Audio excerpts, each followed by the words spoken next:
तो जय हिंद दोस्तों, दिस इज रविशंकर और आज हम लोग शुरू करने वाले हैं बुद्धि निर्माण एवं बहुआयामी बुद्धि के बारे में सीटेट सीडीपी चैप्टर 7। तो एवं शिक्षा पे आप लोग का स्वागत है। लिखा है कि बुद्धि के संदर्भ में निम्नलिखित में से कौन सा कथन सत्य है। पहला, बुद्धि नवीन पर्यावरण के साथ समायोजन की योग्यता है। दूसरा, बुद्धि सीखने की योग्यता है। तीसरा, बुद्धि अमूर्त चिंतन की योग्यता है। पहला ऑप्शन केवल ए, केवल बी, तीसरा ए और सी दोनों, या चौथा ये सभी। तो इसका सही जवाब होगा ऑप्शन नंबर 4, ये सभी। लिखा है कि बुद्धि व्यक्ति की वह समुच्चय या सार्वभौमिक क्षमता है जो उसे उद्देश्यपूर्ण क्रिया करने, तर्कपूर्ण चिंतन करने तथा वातावरण के साथ प्रभावपूर्ण समायोजन में सहायता करती है। यह किसका कथन है। पहला लिखा है, पहला बेसलर का, दूसरा हेवर एवं फ्राइड का, तीसरा थ्रस्टन का, या चौथा टर्मन का। तो इसका सही जवाब होगा ऑप्शन नंबर फर्स्ट, बेसलर का। लिखा है कि निम्नलिखित में से कौन बुद्धि को निर्धारित करने वाला कारक है।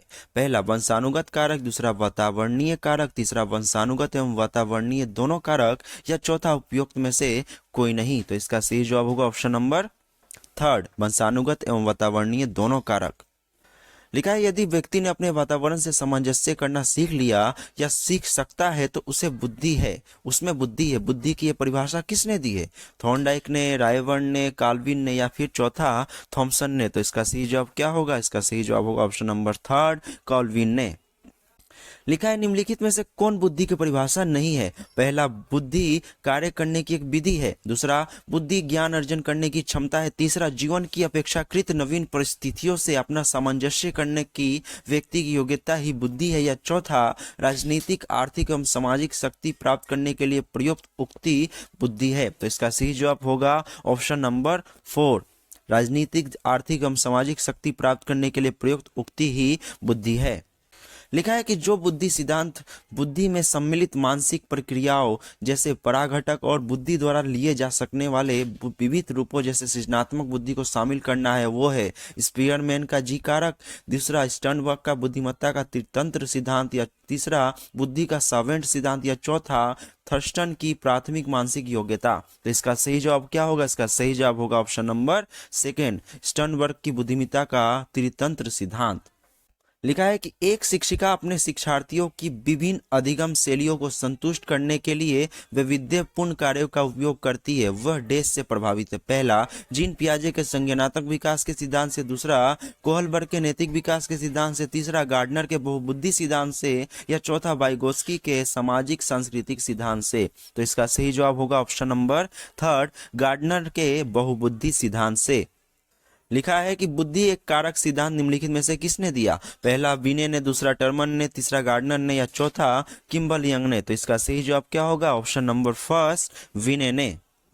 लिखा है कि तार्किक गणितीय बुद्धि डैश से संबंधित है। पहला द्विकारक सिद्धांत से, दूसरा समूह कारक सिद्धांत से, तीसरा पदानुक्रमिक सिद्धांत से, या चौथा बहुबुद्धि सिद्धांत से। तो इसका सही जवाब होगा ऑप्शन नंबर 4, बहुबुद्धि सिद्धांत से।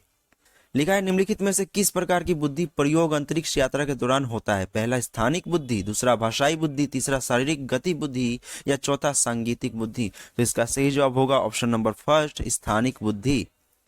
लिखा है कि प्रत्येक बुद्धि एक दूसरे से भिन्न होती है। यह कथन निम्न में से किसका है। हावर्ड गार्डनर का, मास्लो का, अरस्तु का, या स्टर्नबर्ग का। तो इसका सही जवाब होगा option number first, Howard Gardner का। लिखा है कि निम्नलिखित में से कौन एक सम्मिलित नहीं है। पहला, एक कारक सिद्धांत टर्मन ने दिया है, दूसरा तरल तथा ठोस बुद्धि सिद्धांत थॉर्नडाइक ने दिया है, तीसरा द्विकारक सिद्धांत स्पीयरमैन ने दिया है, चौथा समूह कारक सिद्धांत थ्रस्टन ने दिया है। तो इसका सही जवाब होगा ऑप्शन नंबर सेकेंड, ये गलत है। तरल तथा ठोस बुद्धि सिद्धांत थॉर्नडाइक ने नहीं दिया है। बुद्धि का द्विकारक सिद्धांत क्या है। बुद्धि कई तत्वों का समूह होती है और प्रत्येक तत्वों में कोई सूक्ष्म योग्यता निहित होती है। दूसरा, कुछ मानसिक क्रियाओं में एक प्रमुख तत्व सामान्य रूप से विद्यमान होता है। जो उन क्रियाओं के कई ग्रुप होते हैं उनमें अपना एक प्रमुख तत्व होता है। तीसरा, व्यक्ति का बौद्धिक व्यवहार अनेक स्वतंत्र योग्यताओं पर निर्भर करता है किंतु इन स्वतंत्र योग्यताओं का क्षेत्र सीमित होता है। चौथा, सभी प्रकार के मानसिक कार्यों में दो प्रकार की मानसिक योग्यता की आवश्यकता होती है। प्रथम, सामान्य मानसिक योग्यता, और द्वितीय, विशिष्ट मानसिक योग्यता। तो इसमें कौन सा बुद्धि का द्विकारक सिद्धांत है बताइए। तो इसका सही जवाब होगा ऑप्शन नंबर चौथा, यानी कि सभी प्रकार के मानसिक कार्यों में दो प्रकार की मानसिक योग्यता की आवश्यकता होती है। प्रथम, सामान्य मानसिक योग्यता, और द्वितीय, विशिष्ट मानसिक योग्यता। ये बुद्धि का द्विकारक सिद्धांत है। लिखा है निम्नलिखित में से कौन सा आलोचनात्मक दृष्टिकोण बहुबुद्धि सिद्धांत से संबंध नहीं है, यानी थ्योरी ऑफ मल्टीपल इंटेलिजेंस से संबंधित नहीं रखता है। पहला, ये शोधाधारित नहीं है। दूसरा, विभिन्न बुद्धियां भिन्न भिन्न विद्यार्थियों के लिए भिन्न भिन्न पद्धतियों की मांग करती है। तीसरा, प्रतिभाशाली विद्यार्थी प्राय एक क्षेत्र में ही अपनी विशिष्टता प्रदर्शित करते हैं। या चौथा, इसका कोई अनुभवात्मक आधार नहीं है। तो इसका सही जवाब होगा ऑप्शन नंबर थर्ड, प्रतिभाशाली विद्यार्थी प्राय एक क्षेत्र में ही अपनी विशिष्टता प्रदर्शित करते हैं। लिखा है कि बहुबुद्धि सिद्धांत निम्नलिखित निहितार्थ देता है, सिवाय किसके? संवेदनात्मक बुद्धि लब्धि से संबंधित नहीं है। दूसरा, बुद्धि प्रक्रम संक्रियाओं का एक विशिष्ट समुच्चय है जिसका उपयोग एक व्यक्ति द्वारा समस्या समाधान करने के लिए किया जाता है। तीसरा, विषयों को विभिन्न तरीकों से प्रस्तुत किया जा सकता है। चौथा, विविध तरीकों से सीखने का आकलन किया जा सकता है। तो इसका सही जवाब क्या होगा? इसका सही जवाब होगा ऑप्शन नंबर सेकेंड, बुद्धि प्रक्रमण संक्रियाओं का एक विशिष्ट समुच्चय है जिसका उपयोग एक व्यक्ति द्वारा समस्या समाधान के लिए किया जाता है। आजकल बुद्धि परीक्षण का उपयोग शिक्षा जगत में हो रहा है। बुद्धि परीक्षण का निम्नलिखित में से कौन सा उपयोग बालक के विकास के दृष्टिकोण से सही नहीं है? पहला, शैक्षिक मार्गदर्शन। दूसरा, बुद्धि परीक्षण के परिणाम के आधार पर अधिक बुद्धि वाले बालकों पर अन्य बालकों की तुलना में अधिक ध्यान देना। तीसरा, अच्छी अधिगम प्रणाली के प्रयोग के लिए बुद्धि परीक्षण करना। या चौथा, बुद्धि परीक्षण के आधार पर छात्रों का वर्गीकरण करना। तो इसका सही जवाब क्या होगा? इसका सही जवाब होगा ऑप्शन नंबर सेकेंड, बुद्धि परीक्षण के परिणाम के आधार पर अधिक बुद्धि वाले बालकों पर अन्य बालकों की तुलना में अधिक ध्यान देना। दोस्तों, मैं आपको एक पॉजिटिव टेक बताने वाला हूं कि कोई भी क्वेश्चन आपको लगता है कि ये मुझे जवाब नहीं आ रहा, तो आप बता सकते हैं कि जो भी क्वेश्चन बहुत बड़े मात्रा में लिखा होता है आंसर, मान लीजिए वो उसका सही जवाब होता है। एक तरह से ये पॉजिटिव टेक के तरह काम करता है। लिखा है 16 वर्षीय बच्चा बुद्धि लब्धि परीक्षण में 75 अंक प्राप्त करता है, उसकी मानसिक आयु 1.5 वर्ष होगी। पहला 15, दूसरा 12, तीसरा 8 या चौथा 14 वर्ष। तो इसका सही जवाब होगा 12 वर्ष। तो कैसे? तो मैं बता दूं आपको, नॉर्मली कुछ नहीं करना, बच्चे की एज को मल्टीप्लाई करना है उसके अंक से और बटे में यानी अपॉन में 100 लिखना है। और इसमें 16 और 75 को जैसे ही आप मल्टीप्लाई करते हो तो आंसर आता है 1200 और बटे में क्या है 100 यानी अपॉन में क्या है 100। 100 को 2 जीरो से 2 जीरो काट देते हो तो आंसर आ जाएगा 12 बटे में 1 यानी कि आंसर होगा 12। उसकी मानसिक आयु होगी 12 वर्ष। तो आई होप आपको समझ में आया होगा। जब मैं ये चैप्टर को बोर्ड पे समझाऊंगा तो आप लोगों को वो चीज़ अगर आप चाहो तो अटेंड कर सकते हो और समझ सकते हो। लिखा है बुद्धि लब्धांक प्राप्त करने का सही सूत्र है। पहला, मानसिक आयु बटे में कलानुक्रमिक आयु यानी क्रोनोलॉजिकल एज मल्टीप्लाई 100। दूसरा है कलानुक्रमिक आयु बटे में मानसिक आयु गुणा 100। मानसिक आयु अपॉन यानी कलानुक्रमिक आयु मल्टीप्लाई 125। या फिर चौथा, कलानुक्रमिक आयु बटे में मानसिक आयु गुणे 125। तो बुद्धि लब्धांक यानी आईक्यू का फॉर्मूला क्या है? तो आईक्यू का फॉर्मूला मैं आपको बता दूं कि जहाँ पे 125 हो उसको आप आंख बंद करके मत लगाइएगा कभी भी। और उसका सही जवाब होगा पहला ऑप्शन, मेंटल एज। यानी मेंटल कहाँ होता है? माइंड कहाँ होता है हमारा? हमेशा ऊपर होता है। तो हमेशा याद रखना कि मेंटल एज यानी मानसिक आयु ऊपर रहेगा और क्रोनोलॉजिकल एज कहाँ रहेगा? नीचे रहेगा, मल्टीप्लाई बाय 100। तो ये इसका सही जवाब होगा। लिखा है कि फ्रांसीसी मनोवैज्ञानिक अल्फ्रेड विने एवं उसके साथी साइमन ने बुद्धि के मापन के आधार के लिए किसे सर्वाधिक उपयोग पाया? पहला, बच्चों की रुचि को। दूसरा, बच्चों के निर्णय, स्मृति, तर्क एवं आंकिक जैसे मानसिक कार्यों को। या तीसरा, बच्चों की शारीरिक क्षमता को। और चौथा है उपयोग में से कोई नहीं। तो इसका सही जवाब होगा ऑप्शन नंबर सेकेंड, यानी कि ये बड़ा थोड़ा सा दिख भी रहा है, बच्चों के निर्णय, स्मृति, तर्क एवं आंकिक जैसे मानसिक कार्यों को। लिखा है कि यदि किसी बालक की मानसिक आयु 12 वर्ष एवं वास्तविक आयु 10 वर्ष हो तो उसका बुद्धि लब्धांक कितना होगा?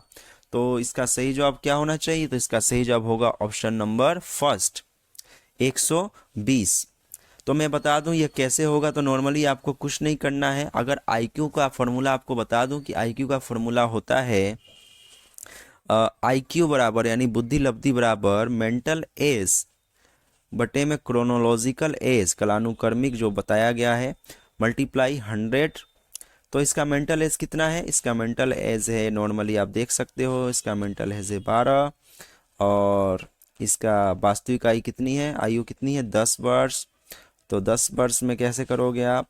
आईक्यू बराबर 12 बटे में 10 गुणा में 100। 12 को 100 से गुणा करोगे तो आंसर आएगा 1200 और 1200 को 10 से जब डिवाइड कर दोगे तो यहाँ पे आप 0 0 काट देंगे, आंसर क्या आ जाएगा 120 आ जाएगा। यानी सही जवाब क्या होगा, पहला ऑप्शन 120। आगे बढ़ते हैं। लिखा है कि आप 8वीं कक्षा के अध्यापक हैं, आप इस कक्षा के एक छात्र का बुद्धि लब्धांक 130 से अधिक पाते हैं तो इसका अर्थ है कि वह डैश बालक है। पहला मंद बुद्धि, दूसरा औसत बुद्धि, तीसरा अति श्रेष्ठ बुद्धि या चौथा सामान्य बुद्धि। तो इसका सही जवाब होगा ऑप्शन नंबर 3 अति श्रेष्ठ बुद्धि। 3rd नंबर ऑप्शन अति श्रेष्ठ बुद्धि। कैसे होगा, तो मैं आपको बता दूं कि सामान्य बुद्धि का IQ लेवल कितना होता है, अति श्रेष्ठ बुद्धि का IQ लेवल कितना होता है। तो मैं आपको बता दूं, जब 130 की बात की जाए, जब 130 की बात की जाए तो वो होता है अति श्रेष्ठ। कितना होता है, वो होता है अति श्रेष्ठ बालक। वही अगर मैं कहूं कि 120 से लेके 129 तक, तो इसे कहते हैं हम लोग श्रेष्ठ बालक। क्या कहते हैं, श्रेष्ठ बालक कहते हैं।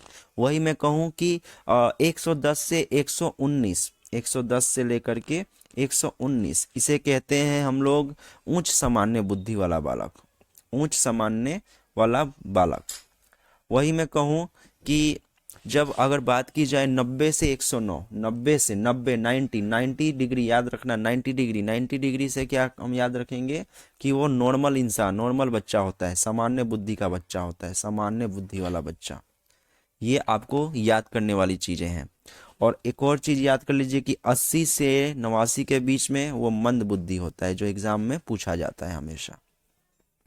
लिखा है निम्नलिखित में से किस कथन से बुद्धि एवं बुद्धि परीक्षण के महत्व का पता चलता है। पहला, व्यवसायिक मार्गदर्शन में बुद्धि परीक्षण की भूमिका अहम होती है। दूसरा, बुद्धि परीक्षणों द्वारा प्रत्येक छात्र की सही उन्नति के मार्ग को प्रशस्त किया जाता है। तीसरा, अनुसंधान के विभिन्न घटकों का चयन करना होता है तो बुद्धि भी एक आधार होता है ताकि कम से कम त्रुटि हो।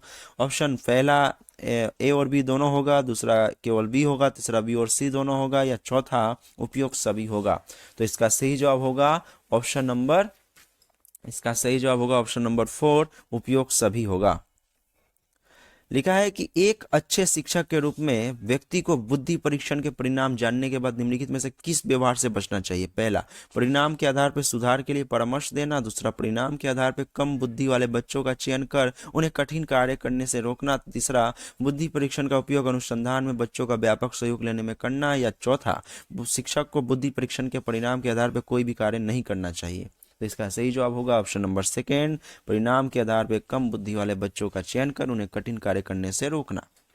तो दोस्तों बस आज के लिए इतना ही। मिलते हैं नेक्स्ट वीडियो में इसके नेक्स्ट पार्ट के साथ, बुद्धि निर्माण एवं बहुआयामी बुद्धि। तब तक के लिए आप सबको जय हिंद।